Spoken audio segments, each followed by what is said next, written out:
നിങ്ങളിത് നോക്കിക്കേ. ഇവിടെ ചോട്ട് കൊടുക്ക എന്തേ അവിടെ ചോട്ട് കൊടുക്കേ. പിന്നെ എന്റെ അമ്മോനെ നോക്കൂല, കണ്ണു മോറടിച്ച് പൊളിച്ചു നിൽക്കും. അത് കാര്യാക്കണ്ട, വയസ്സായ ആളല്ലേ. അതിന് വെള്ളം നമ്മുടെ ചങ്കിന്റെ പെങ്ങളുടെ കല്യാണല്ലേ. ഈ ചെങ്ങായി ഇവിടുന്ന് കൊണ്ടേക്കോട്ടോ, അല്ലെങ്കിൽ ഇവിടെ പ്രശ്നമാവും. പുതിയ നിങ്ങൾ ഇറങ്ങിക്കോട്ടെ. ആയിക്കോട്ടെ, ഇരുട്ടടി മതി.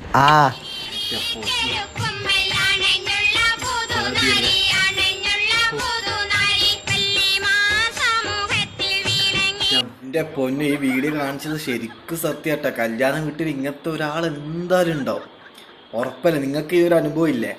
അനക്കുണ്ടായിട്ടുണ്ടോ? എല്ലാ കല്യാണത്തിൽ പോയാൽ ഈ ഭക്ഷണം വിളമ്പുന്ന സമയത്ത് ഇങ്ങനത്തെ ഒരാളുണ്ടാവും, അത് ഉറപ്പാ. ആ ഒരു സംഭവമാണ് ഈ വീഡിയോയിൽ കാണിച്ചു തന്നത്. യാ റബ്ബേ, ചിരിച്ചിട്ടൊരു വയ്യ ചേട്ടാ.